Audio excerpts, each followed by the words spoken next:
The Man Who Was Thursday, A Nightmare, by G.K. Chesterton. Chapter 15. The Accuser. As Syme strode along the corridor, he saw the secretary standing at the top of a great flight of stairs. The man had never looked so noble. He was draped in a long robe of starless black, down the centre of which fell a band or broad stripe of pure white, like a single shaft of light. The whole looked like some very severe ecclesiastical vestment. There was no need for Syme to search his memory or the Bible in order to remember that the first day of creation marked the mere creation of light out of darkness. The vestment itself would alone have suggested the symbol, and Syme felt also how perfectly this pattern of pure white and black expressed the soul of the pale and austere secretary, with his inhuman veracity and his cold frenzy, which made him so easily make war on the anarchists, and yet so easily pass for one of them. Syme was scarcely surprised to notice that, amid all the ease and hospitality of their new surroundings, this man's eyes were still stern. No smell of ale or orchards could make the secretary cease to ask a reasonable question. If Syme had been able to see himself, he would have realized that he, too, seemed to be for the first time himself and no one else. For if the secretary stood for that philosopher who loves the original and formless light, Syme was a type of the poet who seeks always to make the light in special shapes, to split it up into sun and star. The philosopher may sometimes love the infinite, the poet always loves the finite. For him, the great moment is not the creation of light, but the creation of the sun and moon. As they descended the broad stairs together, they overtook Ratcliffe, who was clad in spring green like a huntsman, and the pattern upon whose garment was a green tangle of trees. For he stood for that third day on which the earth and green things were made, and his square, sensible face, with its not unfriendly cynicism, seemed appropriate enough to it. They were led out of another broad and low gateway into a very large old English garden, full of torches and bonfires, by the broken light of which a vast carnival of people were dancing in motley dress. Syme seemed to see every shape in nature imitated in some crazy costume. There was a man dressed as a windmill with enormous sails, a man dressed as an elephant, a man dressed as a balloon. The two last together seemed to keep the thread of their farcical adventures. Syme even saw with a queer thrill one dancer dressed like an enormous hornbill with a beak twice as big as himself. The queer bird which had fixed itself on his fancy like a living question while he was rushing down the long road at the zoological gardens. There were 1,000 other such subjects, however. There was a dancing lamp-post, a dancing apple-tree, a dancing ship. One would have thought that the untamable tune of some mad musician had set all the common objects of field and street dancing like an eternal jig. And long afterwards, when Syme was middle-aged and at rest, he could never see one of those particular objects, a lamp-post, or an apple-tree, or a windmill, without thinking that it was a strayed reveller from that revel of masquerade. On one side of this lawn, alive with dancers, was a sort of green bank, like the terrace in such old-fashioned gardens. Along this, in a kind of crescent, stood 7 great chairs, the thrones of the 7 days. Gogol and Dr. Bull were already in their seats. The professor was just mounting to his. Gogol, or Tuesday, had his simplicity well symbolized by a dress designed upon the division of the waters, a dress that separated upon his forehead and fell to his feet, grey and silver like a sheet of rain. The professor, whose day was that on which the birds and fishes, the ruder forms of life, were created, had a dress of dim purple, over which sprawled google-eyed fishes and outrageous tropical birds, the union in him of unfathomable fancy and of doubt. Dr. Bull, the last day of creation, wore a coat covered with heraldic animals in red and gold, and on his crest a man rampant. He lay back in his chair with a broad smile, the picture of an optimist in his element. One by one the wanderers ascended to the bank and sat in their strange seats. As each of them sat down, a roar of enthusiasm rose from the carnival, such as that with which crowds receive kings. Cups were clashed, and torches shaken, and feathered hats flung in the air. The men for whom these thrones were reserved were men crowned with some extraordinary laurels. But the central chair was empty. Syme was on the left hand of it, and the secretary on the right. The secretary looked across the empty throne at Syme and said, compressing his lips, "We do not know yet that he is not dead in a field." Almost as Syme heard the words, he saw on the sea of human faces in front of him a frightful and beautiful alteration, as if heaven had opened behind his head. But Sunday had only passed silently along the front like a shadow, and had sat in the central seat. He was draped plainly in a pure and terrible white, and his hair was like a silver flame on his forehead. For a long time, it seemed for hours, that huge masquerade of mankind swayed and stamped in front of them to marching and exultant music.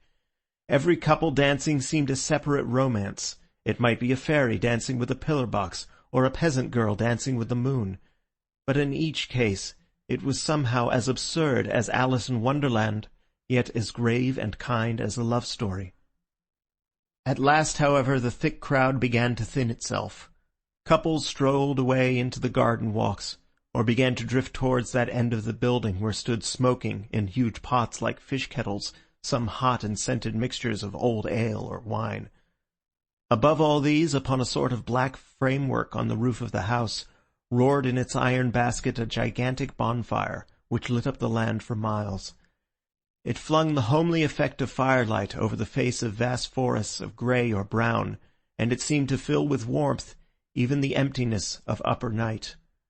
Yet this also, after a time, was allowed to grow fainter. The dim groups gathered more and more round the great cauldrons, or passed, laughing and clattering, into the inner passages of that ancient house. Soon there were only some 10 loiterers in the garden, soon only 4. Finally the last stray merrymaker ran into the house whooping to his companions. The fire faded, and the slow, strong stars came out. And the 7 strange men were left alone, like 7 stone statues on their chairs of stone. Not one of them had spoken a word. They seemed in no haste to do so, but heard in silence the hum of insects and the distant song of one bird.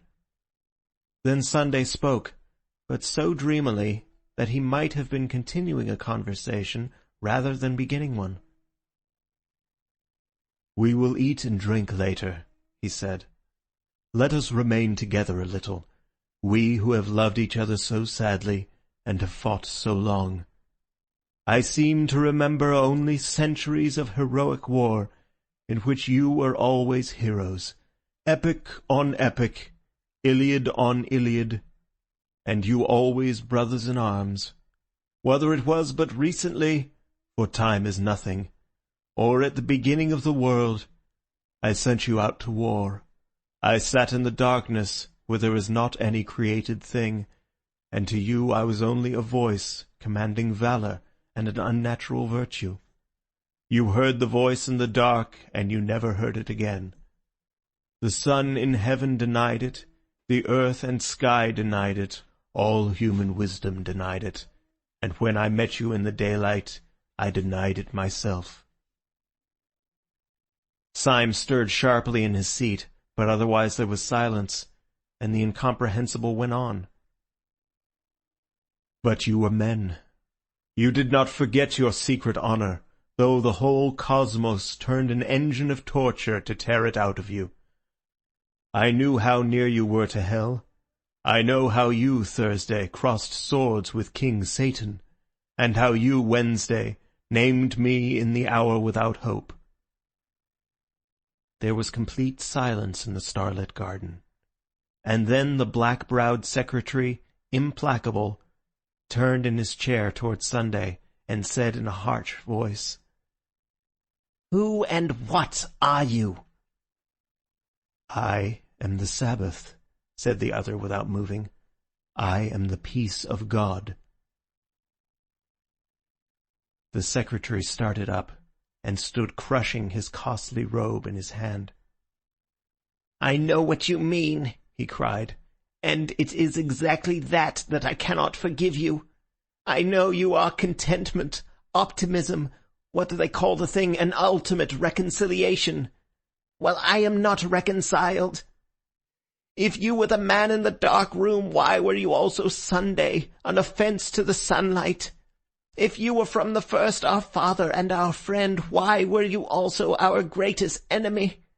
We wept, we fled in terror. The iron entered into our souls, and you are the peace of God?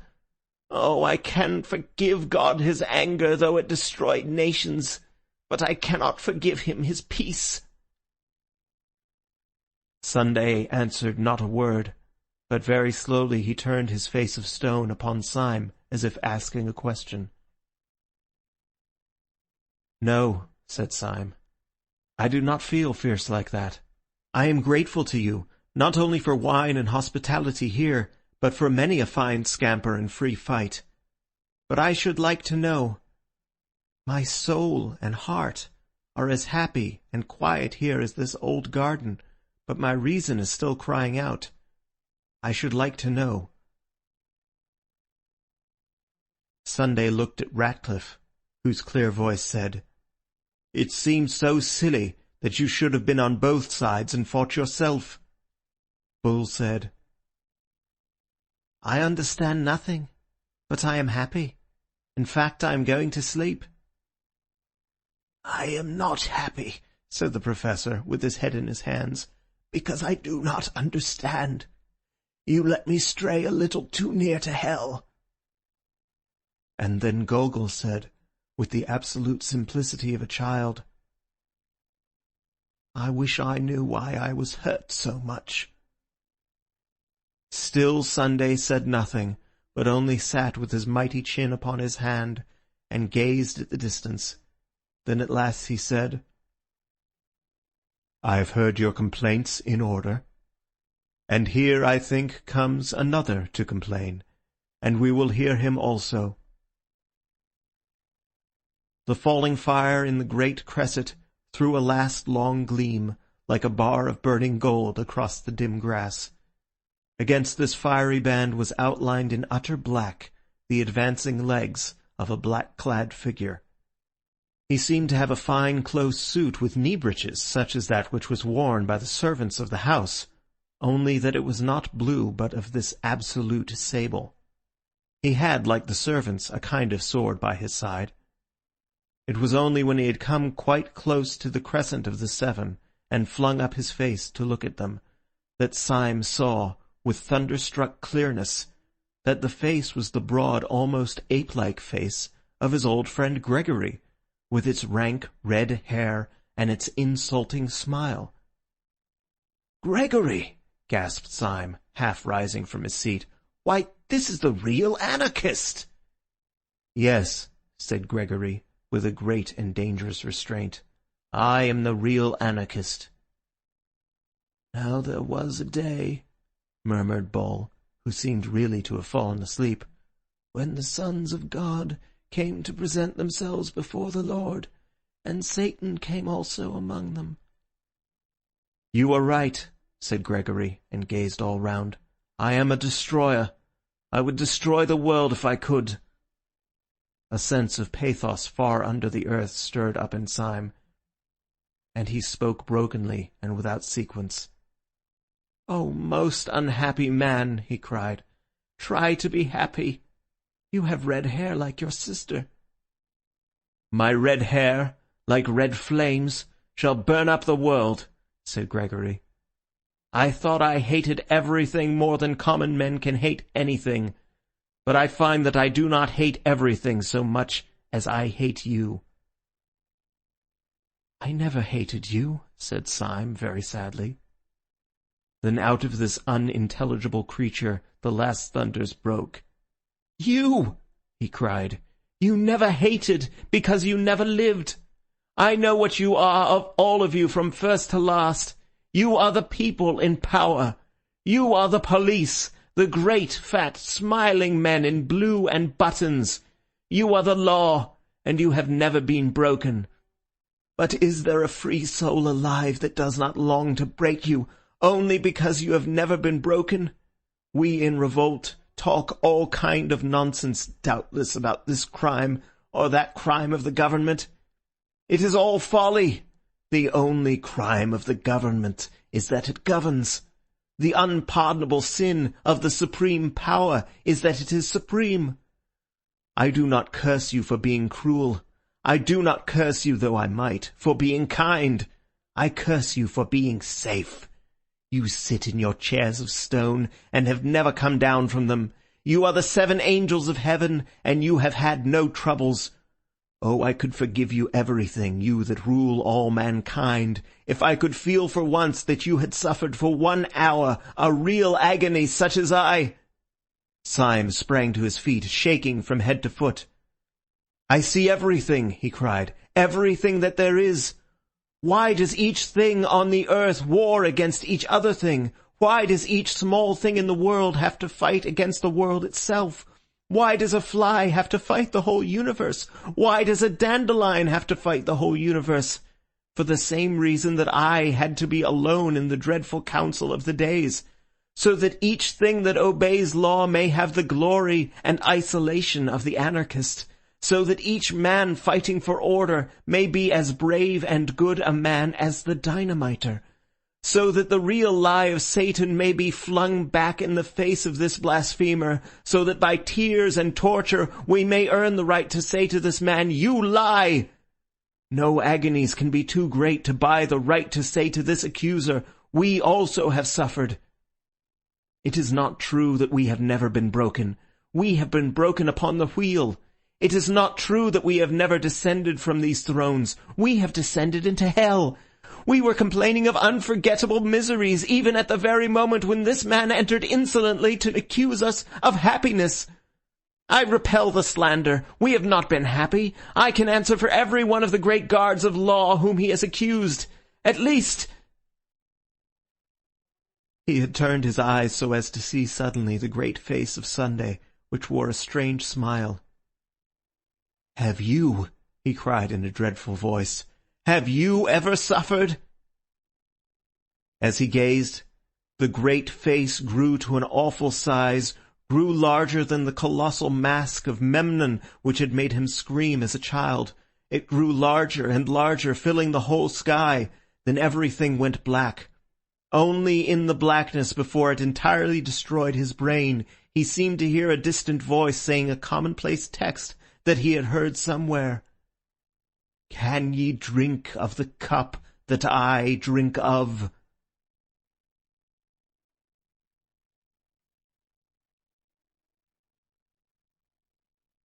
When men in books awake from a vision, they commonly find themselves in some place in which they might have fallen asleep. They yawn in a chair, or lift themselves with bruised limbs from a field. Syme's experience was something much more psychologically strange, if there was indeed anything unreal, in the earthly sense, about the things he had gone through. For while he could always remember afterwards that he had swooned before the face of Sunday, he could not remember having ever come to at all. He could only remember that gradually and naturally he knew that he was and had been walking along a country lane with an easy and conversational companion. That companion had been a part of his recent drama. It was the red-haired poet Gregory. They were walking like old friends, and were in the middle of a conversation about some triviality. But Syme could only feel an unnatural buoyancy in his body and a crystal simplicity in his mind that seemed to be superior to everything that he said or did. He felt he was in possession of some impossible good news, which made every other thing a triviality, but an adorable triviality. Dawn was breaking over everything in colours at once clear and timid, as if nature made a first attempt at yellow and a first attempt at rose. A breeze blew so clean and sweet that one could not think that it blew from the sky. It blew rather through some hole in the sky. Syme felt a simple surprise when he saw rising all round him on both sides of the road the red irregular buildings of Saffron Park. He had no idea that he had walked so near London.